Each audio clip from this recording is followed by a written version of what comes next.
Hi everyone, welcome back to my channel. In this video, I'm going to talk about one of the most important aspects of the US residency match, which are connections. So first, let's define what are connections. Connections are basically those people who can help you during the residency match. They may be attendings, they may be program directors, they may be current residents, or they may be some your class fellows or people who have been through the match process. So how are connections helpful? Why are they important? So they're important since the US residency match has become a very competitive process. So having connections can give you an extra edge. Those connections can help you give insider information about the programs. They can help you fill out your application, and they can also put in a good word for you at their programs if they could. So let's talk how can you make connections. How as an IMG can you make connections? Here are a few tips from my side. Number one, you attend conferences and you attend webinars and you attend in-person sessions. This is mostly for the people in the US, but if you're in the US, you need to go to the research conferences and other conferences where you meet attendings and program directors and other people, and they say you face to face, and that interaction can help you get interviews and get ranked. Number two, you use social media. So if you're an IMG, if you're in your home country, what you can do is you can utilize social media. You can use LinkedIn, you can use Twitter, you can use even Instagram to connect with people, to follow program directors and other people in position who can help you, and you engage with them professionally.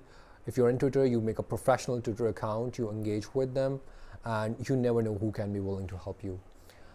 Number three, number three is you reach out to people from your alumni. So if your college has a established alumni, or even if it has a small alumni in the US, you reach out to them, and they can give you advice and they can introduce you to further connections that they have.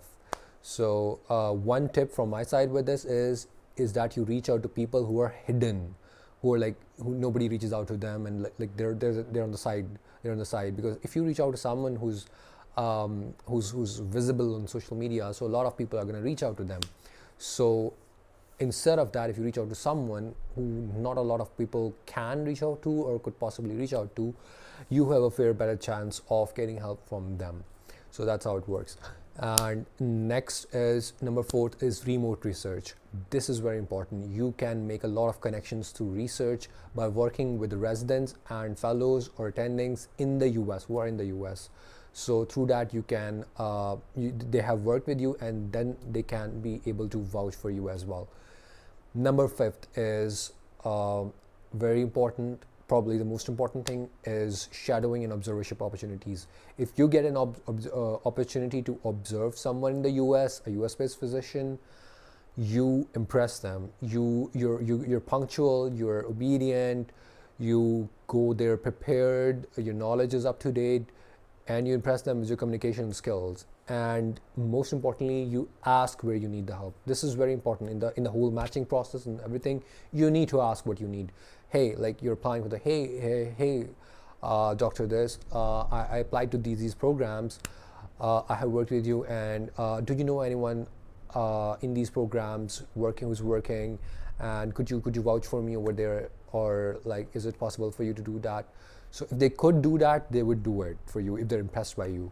So that's something that's really important, and that can help you a lot during to get your desired specialty and to get to your desired program.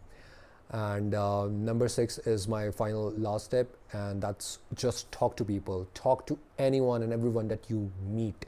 Talk to the cousins that you have in the US. Talk to your distant relatives who are in the US healthcare especially. Talk to the friends of your father, of your mother, of your siblings. Talk to whoever you meet on the street. Talk to everyone a year before you apply for the match, ideally. If not that, like 6 months before you apply for the match, because everyone reaches out to everyone. So you just need to be in time for that. Thank you so much. Subscribe to my channel and stay tuned for other match related videos. Thank you so much.